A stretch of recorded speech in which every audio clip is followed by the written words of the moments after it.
bénis, que les hommes soient bénis, que les enfants soient bénis. Et soyez honorés, soyez bénis, soyez bénis.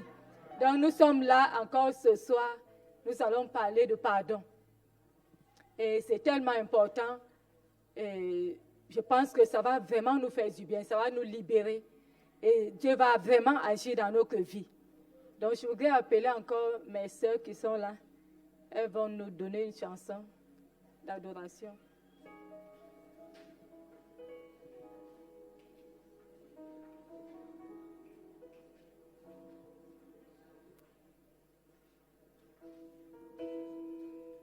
Je ne sais pas, je ne peux imaginer.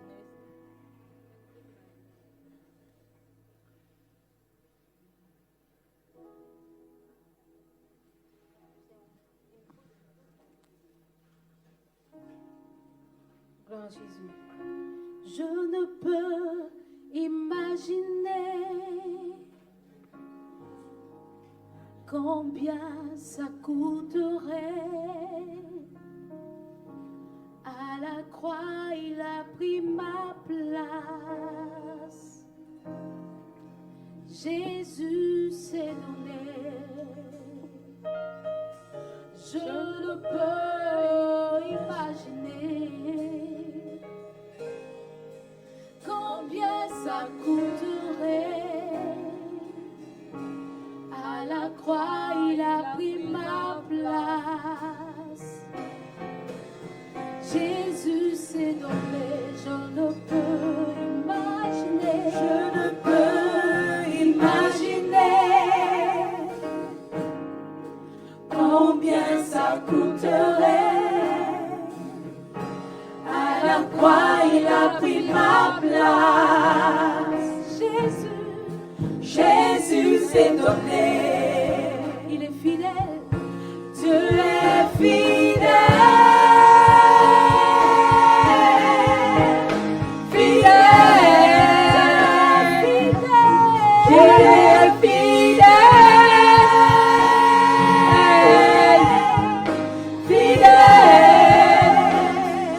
Jésus est fidèle. Mon Jésus est fidèle. Mon Jésus est fidèle.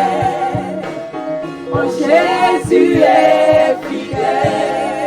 Il m'a touché. Il m'a touché. Touché. Tu vas parler à Dieu. Tu vas parler à Dieu ce soir. Touché. Tu vas parler à Dieu. Jésus m'a. Tu vas demander à Dieu de te toucher. Tu vas demander à Dieu de te parler. Tu vas demander à Dieu de préparer ton cœur. Qu'il te touche. Tu vas demander à Dieu de te faire du bien ce soir. Il m'a touché, touché. Il m'a touché, touché. Mon Jésus m'a touché. Mon Jésus m'a touché. Mon Jésus m'a touché. Mon Jésus m'a touché. Éternel des armées, je te bénis encore ce soir. Je te rends toute la gloire, Père. Et je te remets entre tes mains ce lieu. Je te remets entre tes mains ces enfants, Seigneur. Père, prends encore la direction, Seigneur, de cet enseignement. Remplis ce lieu de ta présence, ô Père. Que ce lieu soit environné, Seigneur, de ta gloire, Seigneur, ta puissance, ton onction. Que le sang de Jésus, éternel des armées, nous couvre, Seigneur. Père, manifeste ta puissance, Seigneur Jésus. Père éternel, guéris les cœurs brisés, Seigneur. Les cœurs blessés, Seigneur. Les personnes, oh Dieu, qui ont souffert, Seigneur, depuis leur enfance. Qui ont eu des blessures émotionnelles, Seigneur, qui n'arrivent pas, Saint-Esprit de Dieu, à surmonter, à supporter, Seigneur, à se remettre, Seigneur. Ces personnes, Seigneur, que le diable a volé la paix, la joie, l'amour, Seigneur. Reconforte les Saint-Esprit de Dieu, guéris les pères. Je prie que ce soir, oh Dieu de grâce, que ce thème est de pardon, Saint-Esprit de Dieu.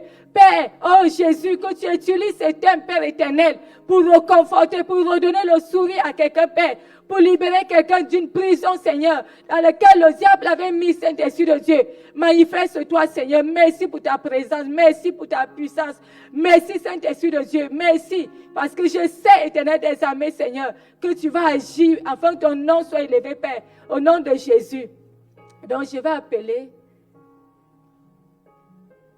Je voudrais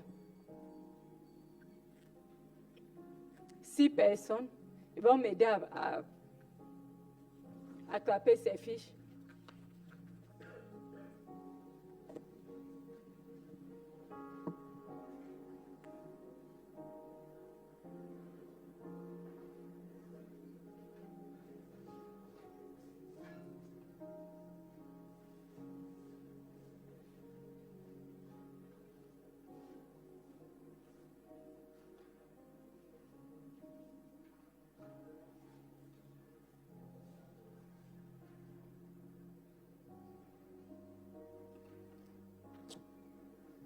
Alléluia.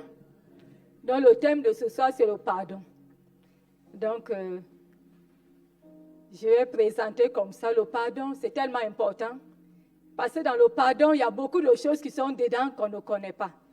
Et ce soir, je veux vraiment expliquer pour qu'on puisse savoir qu'est-ce que le pardon, pourquoi on doit demander pardon et pourquoi même on doit s'empresser, quels sont les avantages de demander pardon.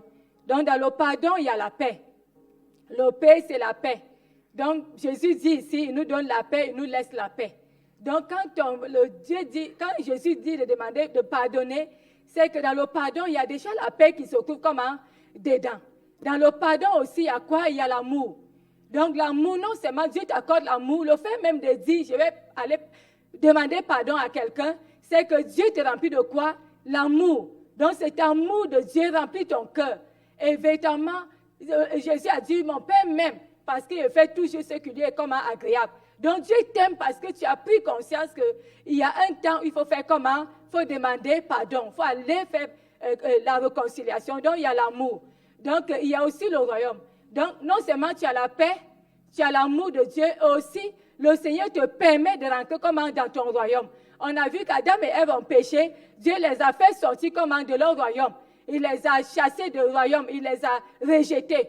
Et quand tu pêches, comme Adam et Ève, ils ont désobéi, Dieu les a éloignés de leur royaume. Mais le pardon te permet de rentrer comment? De rentrer encore dans ton royaume. Donc le dé de pardon, c'est vraiment un cadeau que Dieu te donne. Donc le pardon, c'est un package. Donc dans le dé, là, c'est le pardon, c'est le cadeau que Dieu prend, il te donne. Ta bénédiction, ton élévation, ton succès, tout ce qui était bloqué dans ta vie se trouve comment? Dans le dé qui est là. Et aussi l'obéissance. La parole de Dieu nous dit ici, on va voir que l'obéissance vaut mieux que les sacrifices. L'obéissance vaut mieux que les sacrifices. Tu peux tout faire, chanter, danser, venir à l'église, mais si tu n'arrives pas à pardonner ou à aller demander pardon, tu ne seras pas comment agréable devant Dieu. Donc l'obéissance à la parole de Dieu vaut mieux que tous les sacrifices. Et dans le pardon aussi, il y a la noblesse. Parce que les nobles, là, ce sont les personnes qui sont de race royale. La parole de Dieu dit, les nobles fils de Sion, estimés à l'égal de l'or pur. On voit ici dans Lamentation 4.2, les nobles fils de Sion, estimés à l'égal de l'or pur. Donc, quand Dieu te demande de pardonner, il va t'ennoblir. Et tu entres comment? Dans une race royale. Il te fait rentrer dans son royaume. Et il t'ennoblit. Ta valeur change. Ta valeur change. Ta valeur est élevée. Il te donne comment? La dignité. Il te donne comment? Sa couronne. Il te bénit. On a vu hier qu'il y a les enfants comment? En or, les enfants en argent et les enfants en pierres précieuses. Donc l'or est le plus important. Donc quand tu demandes pardon, dans le pardon, il y a la noblesse. Donc la noblesse te permet de rentrer comment? D'être encore réestimé à l'égard de l'or pur. Donc le fait qu'on t'a fait du mal, peut-être dans ton enfance, ça t'a fait perdre comment? Ta valeur. Parce qu'on t'a dit, certainement, tu es belle, tu es Dieu, tout ce qu'on t'a dit, ça t'a vraiment fait perdre ta valeur. Mais le fait de te dire, c'est vrai, on m'a fait du mal, et le temps arrivé où je dois aller demander pardon, c'est que Dieu t'accorde comment? Sa paix. La paix fait en sorte que tu entres dans une tranquillité. Tu entres comment? Il n'y a plus de guerre dans ta vie, il n'y a plus de conflit, il n'y a plus de couple, tu n'es plus perturbé parce que tu es dans la paix de Dieu. Et Dieu t'accorde comme son amour. Il remplit ton cœur de cet amour parce que les personnes qui ont été rejetées ont grandi sans amour. Et leur réaction est normale. Pourquoi? Parce qu'ils n'ont pas eu cette affection, cet amour maternel, paternel. Ils n'ont pas eu cela. On voit la réaction, le caractère de David, de Jephthé, de Moïse, qui s'était mis en colère. Il était un homme coloré, il a tué même quelqu'un. Ce sont les enfants qui ont grandi sans affection maternelle. Ils n'ont pas grandi avec l'amour maternel. Donc, ces personnes, leur manière de réagir n'est pas la même chose comme les enfants qui ont grandi dans un foyer où papa était là, maman était là, grand-mère était là, grand-père, en tout cas les autres. Et c'est vraiment difficile. Donc, le pardon, je vais présenter comme ça. Après, on va bien entrer dans le thème et bien réexpliquer. Et ça va vous permettre, en tout cas, je pense que ça va vous aider à aller maintenant récupérer vos bénédictions. Parce que dans le pardon, il y a ta bénédiction qui est dedans. La bénédiction se trouve dedans. Tant que tu ne vas pas, tu n'entreras pas, comment Dieu ne te donnera pas comment son cadeau. Donc, c'est vraiment important de connaître pourquoi on doit y aller pour demander comment pardon. Donc, on va récupérer les papiers. On va vous rappeler encore tout à l'heure. Alléluia. Donc, avant d'entrer dans notre thème d'aujourd'hui, le pardon, je voudrais réellement... Je voudrais vraiment parler à... Nous sommes là, comme il a dit, je travaille comme dans le centre. Moi, je suis enseignante et véritablement, mon travail, c'est de suivre les personnes qui ont les blessures émotionnelles. Donc, vraiment, les personnes qui ont souffert dans leur enfance, les blessures de l'enfance, les personnes qui ont perdu un être cher, les personnes qui ont été, en tout cas ceux qui ont été violés, qui ont eu des accidents, qui traversent ces situations, qui n'arrivent pas à faire comment, à les surmonter. Donc, notre but, c'est vraiment de les rééduquer, réévaluer et les amener à connaître leur importance et à savoir que, quelle qu'en soit la situation, Dieu est capable de te remettre comment sur les pieds. Et tu as vraiment une valeur. Et cette valeur, vraiment, est inestimable. Et vraiment, c'est important. Tout le monde a besoin d'être valorisé. Tout le monde a besoin de savoir qu'il est aimé et qu'il a vraiment de l'importance. Donc, je voudrais déjà, ici, la parole de Dieu nous dit ici que l'homme est la gloire de Dieu et qu'il représente vraiment, il représente Dieu. Il est venu parce que c'était vraiment le plan, le rêve de Dieu, qu'il y ait quelqu'un qui soit à son image, à sa ressemblance. Donc, l'homme, par son comportement, par son habitude, son caractère, doit vraiment amener, en tout cas, et vraiment cette personne que Dieu veut voir et vraiment que Dieu veut amener tout le monde à être comment l'homme est le modèle. Il est le modèle de la femme, il est le modèle des enfants. Il est vraiment le modèle de la société. C'est que nous, les femmes, nous devons vraiment voir ce modèle de Dieu dans la vie des hommes. Et véritablement, des fois, quand je regarde, il y a beaucoup d'enfants qui sont dans les rues, beaucoup de gens qui sont en prison. On voit tout le désastre qu'il y a sur la terre. On se dit qu'il y a quelque part, l'homme a vraiment échoué quelque part. Parce que c'est lui qui avait la responsabilité de garder le jardin, de cultiver. C'est lui qui avait